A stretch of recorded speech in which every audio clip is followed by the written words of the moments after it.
We are now in the longest war that Israel has ever fought since it established itself as a nation more than 70 years ago. We're looking at more than 30,000 Palestinians killed. The scale of the horrors of this war are so staggering that some days I feel that I have no words left to describe what's happening. I'm David Knowles, and this is Battle Lines. Regardless of who stands with Israel, Israel will fight until this battle is won. I've made wartime decisions. I know the choices are never clear or easy for the leadership. I just find bombs and I find dead people, but it's a really scary thing for me.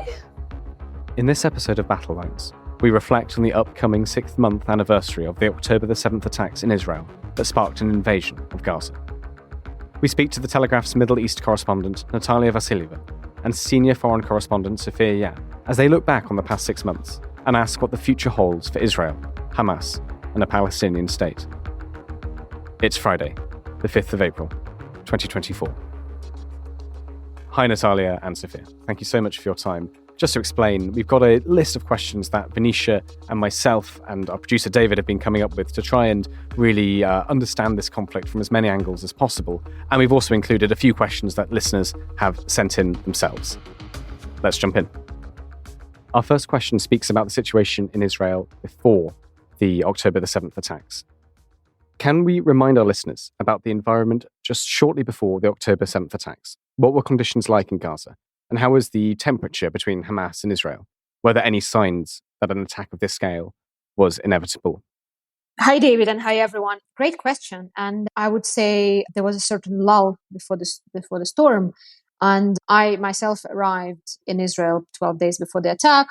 And I remember those conversations with my predecessor, James Rothwell, who had took over from 5 days before the attack, and other people. And people were like throwing around ideas about what's important right now. And I don't remember a single person mentioning Gaza. No one told me you should be very careful of Gaza, something is happening. But there was a big political story about Benjamin Netanyahu and anti-government protests and the judicial reform he was trying to push through.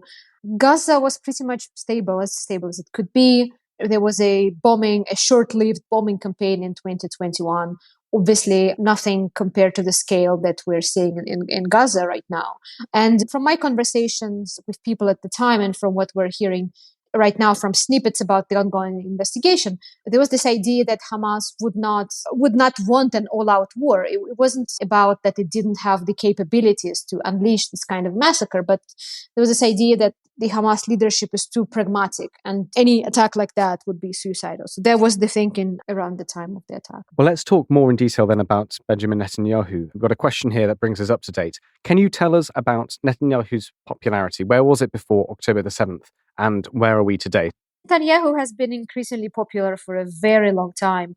There was a massive wave of protests last year in 2022, starting pretty much in January. So most of last year was consumed by those anti-government protests, which were immediately triggered by Netanyahu's decision to push through a judicial reform. But at that time, Israel saw unprecedented protests weekend after weekend. Tel Aviv and Jerusalem are the big cities paralyzed by protesters. Again, we could see that Netanyahu was losing popularity, but overall, his approval ratings were definitely nowhere near as low as they are. If you look at polling figures right now, and I could talk about it later, right now, as little as 35, I think the latest poll said 35% of Israelis say that they would like to see Netanyahu as prime minister. Before October the 7th, even during the opposition protests, Netanyahu's popularity was definitely much higher. You could talk about 40 or 50%, but not 35. We'll come back to Netanyahu later, I think. But Sophia, can I come to you? We've got a question here on Hamas. To sum it up, is Hamas likely to be eradicated? If so, then who else could we see represent the Palestinian people, and who is filling the security vacuum left behind in Palestine? These are all the million-dollar questions. First, there's a big debate on whether Hamas itself can be eradicated. On one hand, the Israeli military can certainly keep going until all senior Hamas leadership, that every single person up there, that they're all killed. And so far, they have indeed made some gains on this front. But on the other hand, what is the long-term impact of what Israel is doing? Many people have pointed this out, that Hamas does not exist in a vacuum. What happened on October 7th was absolutely atrocious. There's no question about that. But if you pull back, there is a reason that Hamas militants felt the need to perpetrate such an attack, that they felt compelled to do so. This deep-rooted hatred for Jewish Israelis, it didn't come from nowhere. Some of these gunmen, we know their profiles. They were quite young, for instance, in their early 20s. And that means they were children in the last major Gaza war back in 2014. Consider coming of age like that. It's not a far stretch to see why someone with such experiences might very sadly grow up wanting revenge or justice. We are now in the longest war that Israel has ever fought since it established itself as a nation more than 70 years ago. We're looking at more than 30,000 Palestinians killed. The scale of the horrors of this war are so staggering that some days I feel that I have no words left to describe what's happening. So how will the children who have been displaced, the ones who are at risk of dying from starvation, they don't have enough water to drink, possibly lost a parent or both, at the very least a family member, how are they going to feel about Israel when they grow up? This is a very big question. And in that sense, that sentiment of quote unquote Hamas perhaps cannot be eradicated. The second point about what happens next, after this war ends, who could take the lead for the Palestinians? This is something that has not been discussed deeply enough. It's what everyone refers to as the day after. Right now, in the midst of war and the threat that this war will tip into a very widespread regional conflict, it's kept everyone so busy. The day-to-day, the breaking news of this, it's something that you can't take your eyes away from. Everyone's worried, and it's very hard to think much further down the line. Part of the reason, though, this question has not been fully addressed is because it really means answering, will the world allow a state of Palestine to exist? Will there be a two-state solution? Finally, Netanyahu has said that he wants Israel to maintain indefinite overall security responsibility in Gaza, but hasn't elaborated much on what that would look like. There's talk of a buffer zone, a wider border, essentially, that would make it harder for people to make it across. But at this point, it's pretty clear that most Palestinians, if not all of them, would reject the idea of Israeli authorities remaining in power.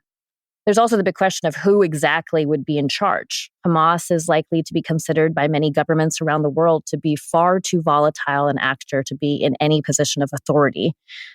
Support is waning for the Palestinian Authority, though the West, particularly the US, has made noises to the effect of having them in place to run, to govern. What probably needs to happen, and probably what should happen, is some interim Palestinian government in place to administer some form of governance. Once the fighting stops, we're talking about everything from relaying water pipes to rebuilding hospitals. There needs to be a lot of work done from these sorts of practical matters, and then more political ones. What does a precursor to Palestinian statehood look like? How do we get there?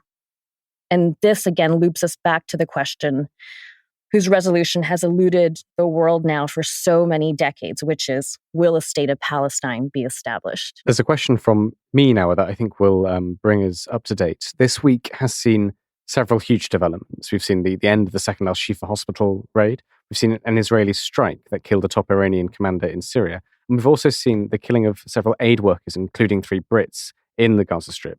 What do these things tell us about the development of the war and how it's going? Sophia and Nataliya, would you like to both answer that? But maybe come to Nataliya first. Sure. I would say the end of the siege on Al-Shifa hospital, it's quite symbolic because we're now almost 6 months into this war. And if someone was following this conflict closer, the ground operation started at the end of October. By the end of November, Israeli forces were already controlling Gaza City. And Al-Shifa sits in Gaza City. It's the biggest hospital. And around the time, we already started to hear from Israeli officials that they were in control of the north of Gaza. We thought that the control was established early December at the latest.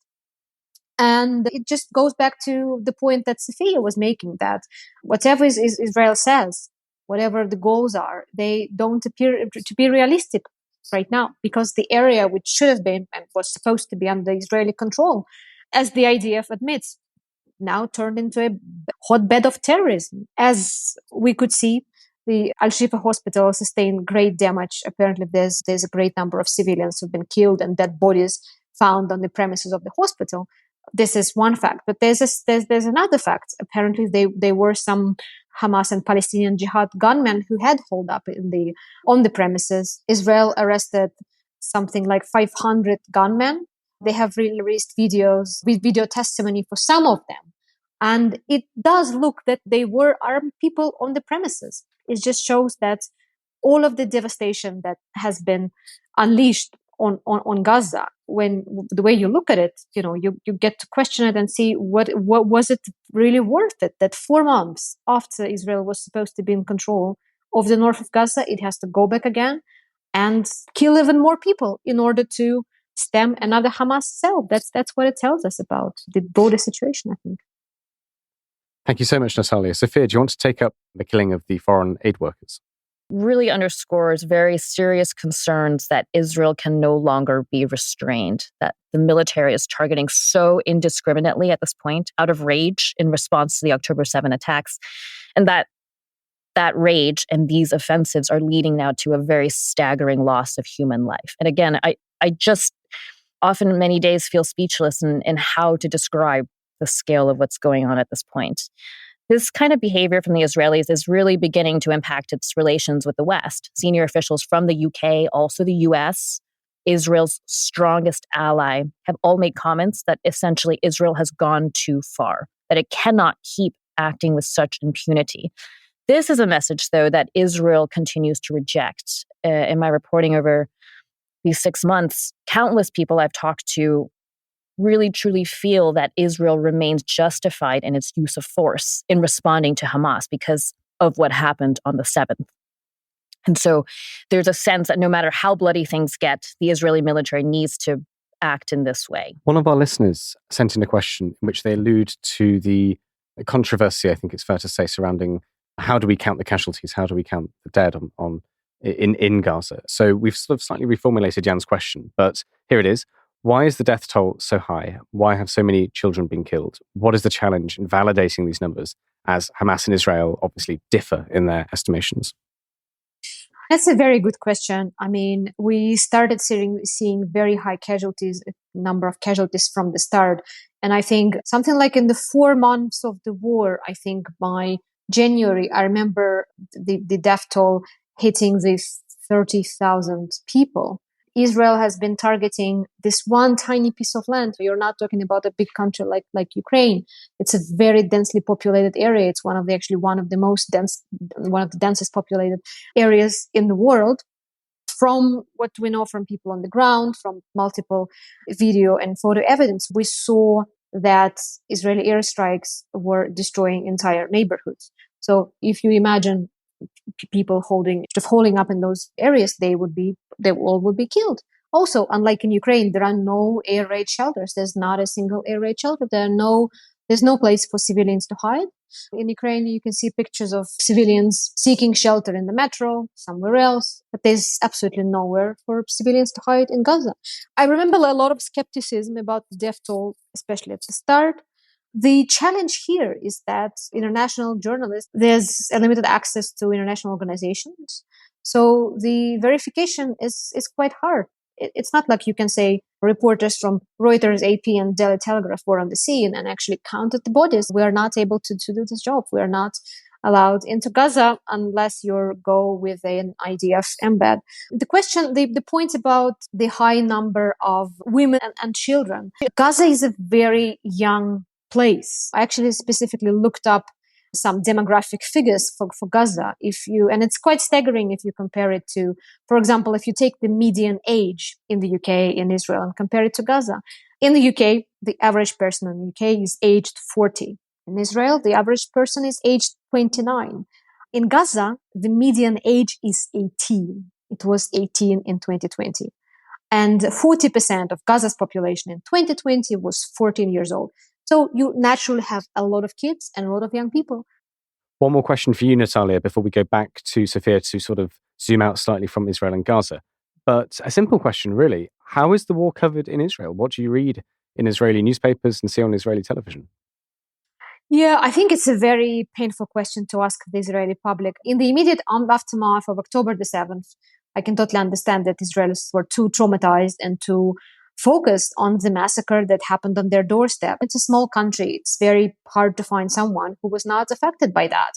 People know people who were killed in southern Israel. People know someone who have been taken hostage, or they know someone whose relatives have been taken hostage. So they were very much focused on that at the start of the war. And there was not much coverage of the war on Gaza from the very start. But months have passed, and we still see very little coverage of what is going on in Gaza.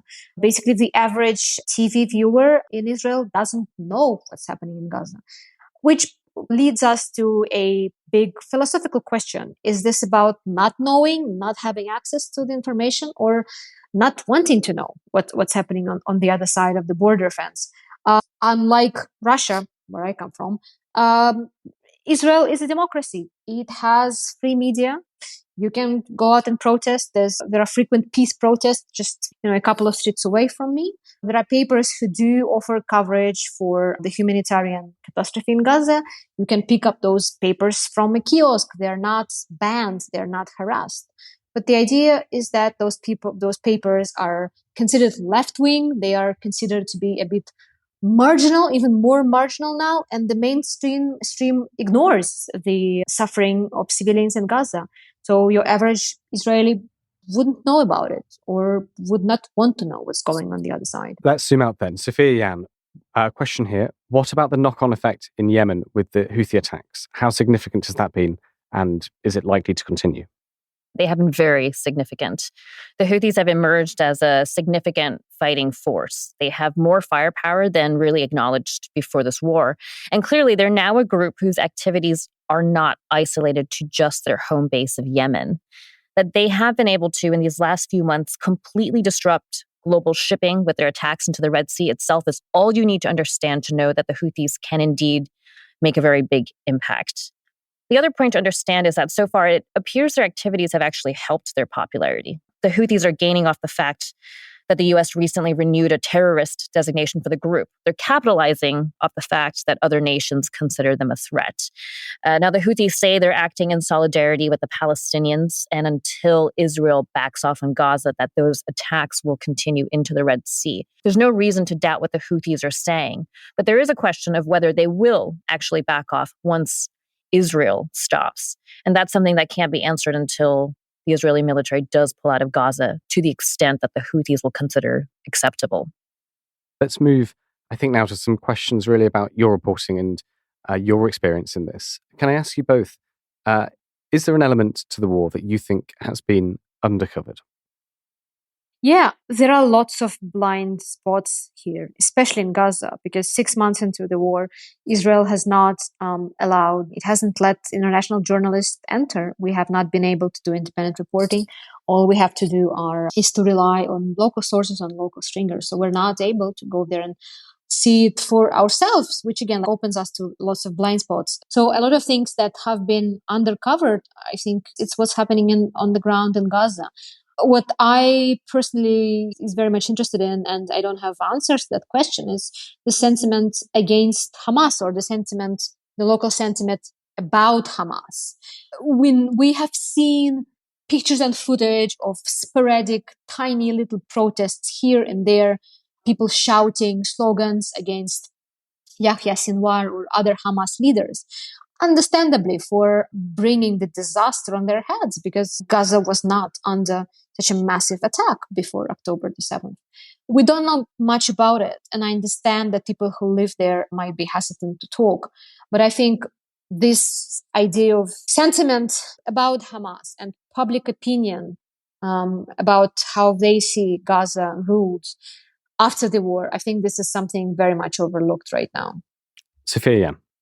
I want to underline something that Natasha highlighted, which is that the access to Gaza is essentially non-existent unless you're going in with the Israeli military. And that has meant a very disproportionate share of the burden of covering this well has fallen to journalists, Palestinian journalists in Gaza. And so far in this war, we've seen a very high death toll for those journalists as well. And without them, we would have actually very little insight into what's happening within the Gaza Strip itself. Now, in terms of what other issues have been undercovered, definitely what the day after could look like, which I discussed earlier. But the long-term view that I keep tossing over and over in my mind is this question of what radicalizes a person. I keep thinking about what the future looks like beyond the day after. Can the world heal from such a divide? Israel-Palestine is possibly the most divisive issue in the world, period. And now with all these horrific things that have happened, October 7th itself, this ongoing war, can Jews, can Palestinians, can the rest of the world, for that matter, heal from such trauma? This is a question mark that I just cannot stop thinking about. And I'm not the only one. This is something that will impact the next generation, possibly many more generations down the road. Can I ask you both, what are your reflections over the past 6 months? I'm kind of very interested, what's taken you by surprise when covering this? What's happened that you didn't expect? Oh, that's a big one. I have to say that I was feeling pessimistic about it from the start. So I did see a long war. I know that most of my colleagues didn't see a long war. They were all telling me, Israel doesn't do long wars. They all go in, do it quickly and leave. I did see a long war. I guess what I did not expect is those cross-border clashes between Hezbollah and Israel to carry on. And it's pretty much been a daily occurrence since. And in recent weeks, we've seen escalation under escalation. And now we're at a point when there's an increasing talk of a second front in the north. There's an increasing talk of a war with Hezbollah. So I definitely, when it kicked off, definitely didn't see a second major war breaking at the same time. But now it is looking increasingly likely. Sophia? So I was definitely in the camp on the other side of what Nataliya was saying. I didn't imagine that this would go on as long as it has. That we're now at 6 months is really bewildering. It feels like not that long ago we were doing coverage at 1 month of war or 2 months of war. This is something that is so unprecedented.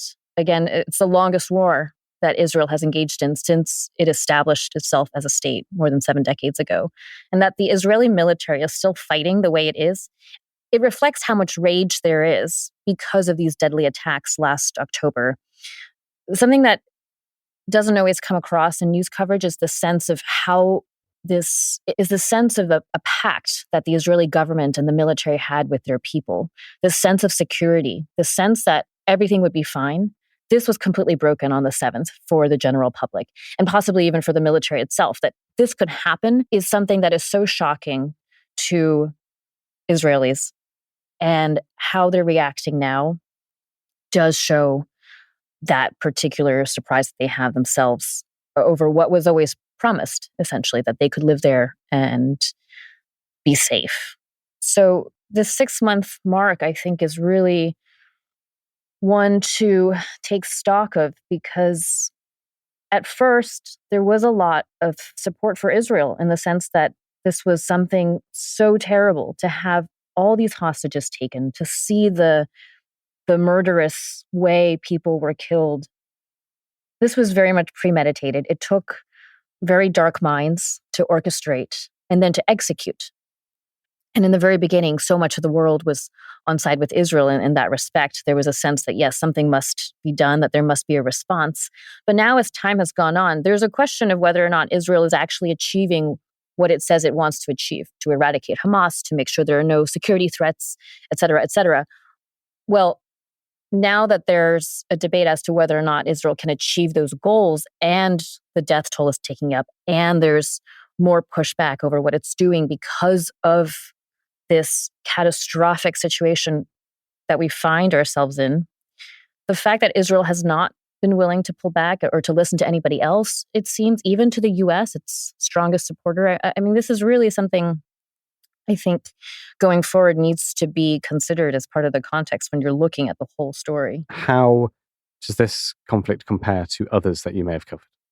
Yeah, I would say if there's one thing I was asked to highlight is the utter sense of hopelessness and no vision in sight, no end in sight, to not just to the particular war in Gaza, but to the ongoing Israeli-Palestinian conflict that has been going on since pretty much 1948. I would say another thing that really makes it different from all of the conflicts I have covered and seen is that we're dealing with a conflict in one densely populated area from which people have no way of fleeing. We have seen refugees from Ukraine, from Syria.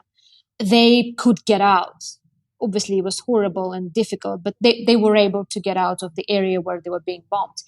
In Gaza, it's completely different. This area is sealed. They cannot go to Israel. They cannot get to Egypt. Those borders are sealed. And unless you're a foreign national and your departure is approved by all parties through Egypt, or unless you pay a bribe, which has also been a practice, you're stuck there. There's no way for you to run.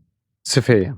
I agree with Nataliya. There's honestly no comparison. To be blunt, all wars, uprisings, conflicts, they're terrifying. And the human toll is always so much worse than you could ever imagine, than what the news could possibly impart. What we present to the world is the best we can do. But for the people who are living through this is, again, there are no words.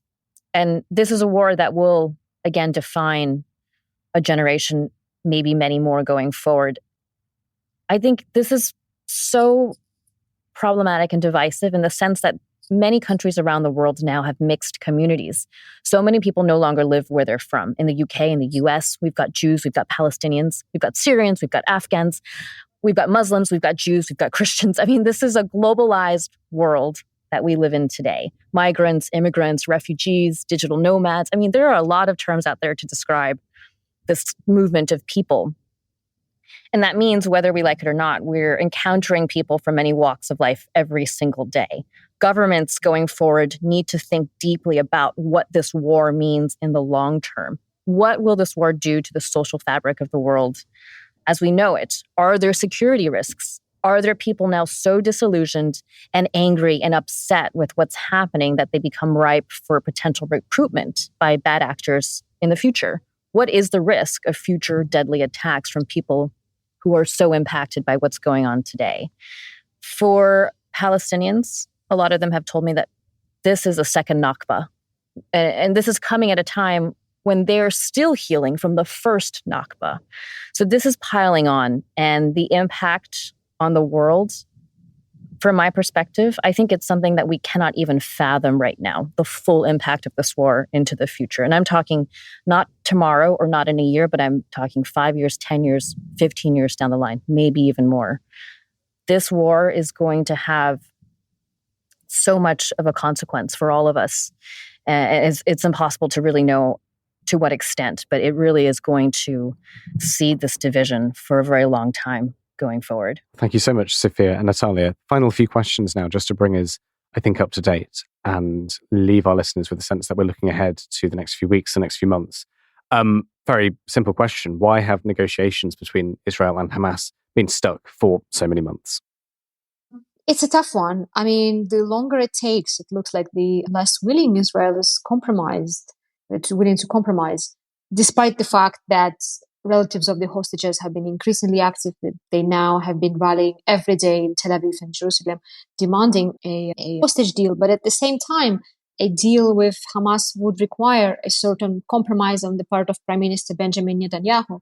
And as we have seen, his far-right allies have been threatening him, warning him about a potential hostage deal, saying that if he agrees to something that they are opposed to, they could walk out of the government, collapsing the government coalition, and Israel would be facing a new election.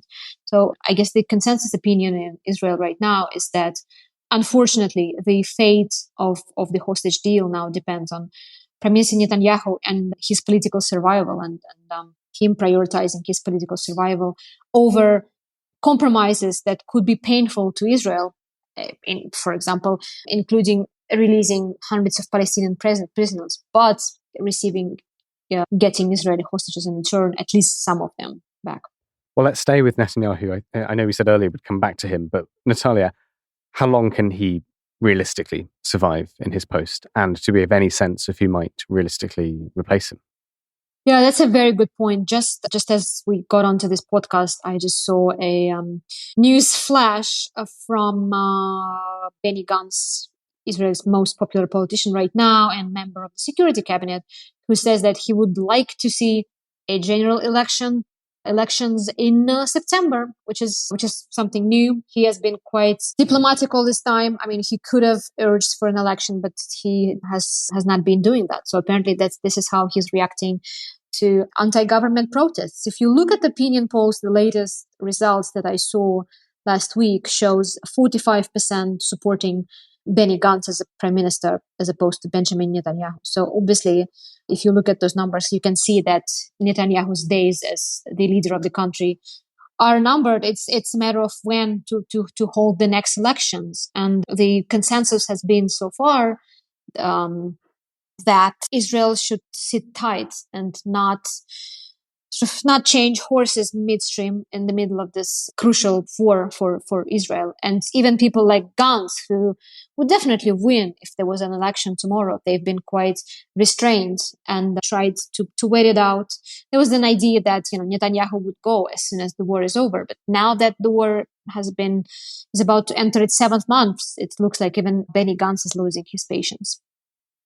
Well, then finally, for both of you, what does a long-term peace plan look like? How do you see this conflict resolving? Sophia, would you like to go first? There may be no other possibility other than finally reaching a scenario where there is a state of Palestine. Whether or not there's a political appetite for that is a totally different question. But in what situation can anyone imagine that Palestinians will allow Israel to stay in power after what has happened? From the Palestinian perspective, Israel simply can't be trusted. From the Israeli side, there's a similar concern too. If the Palestinians have statehood, can they manage their own affairs? Will there still be a security risk? These are really big questions that need to be talked about openly, that need to be talked about with both sides at the table. And again, we're still in the middle of very brutal war. It's hard to have those discussions.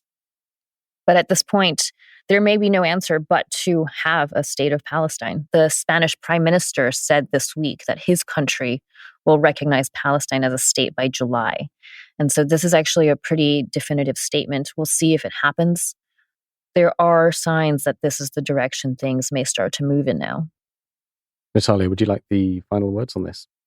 Yeah, I think right now, 6 months into this war, it looks like time is not on the side of Israel. And just like this week's deaths of aid workers showed, every single incident like that, support for Israel from its staunchest allies is eroding. So it looks like Israel is really running out of time for the time it has in Gaza.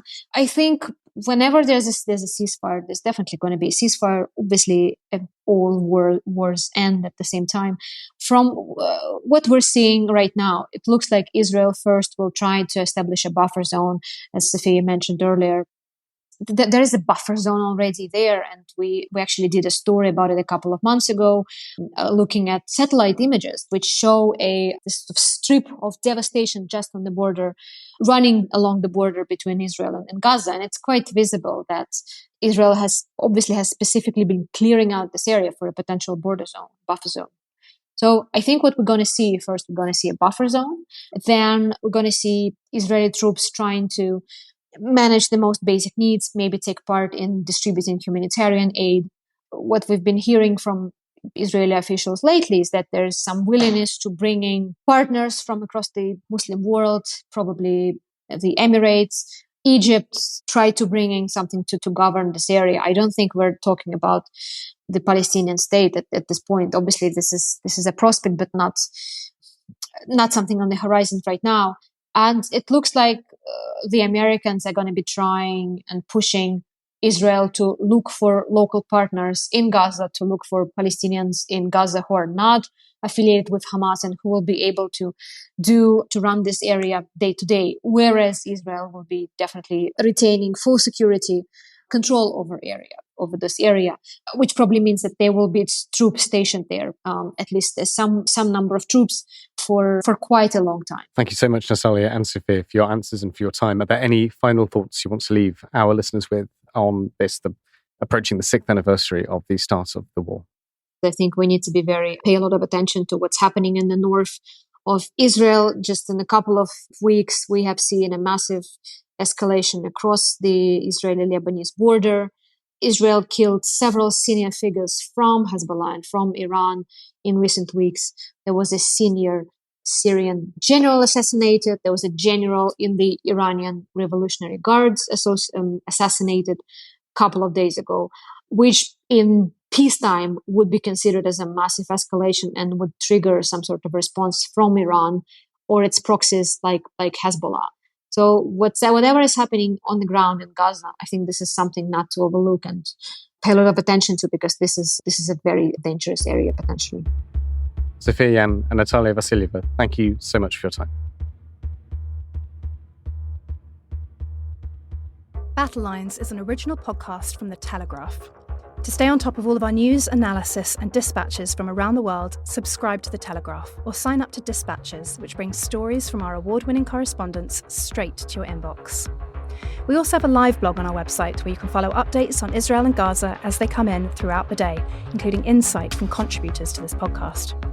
If you appreciated this podcast, please consider following Battle Lines on your preferred podcast app, and if you have a moment, leave a review, as it really helps others find the show. As disinformation is a particular problem during conflict, we are relying on your support more than ever. Battle Lines is part of wider Telegraph foreign coverage in our podcasts. If you're interested in finding out more about the war in Ukraine, you can listen to our sister podcast, Ukraine the Latest. Battle Lines is produced by David Dagahi, and the executive producers are David Knowles and Louisa Wells.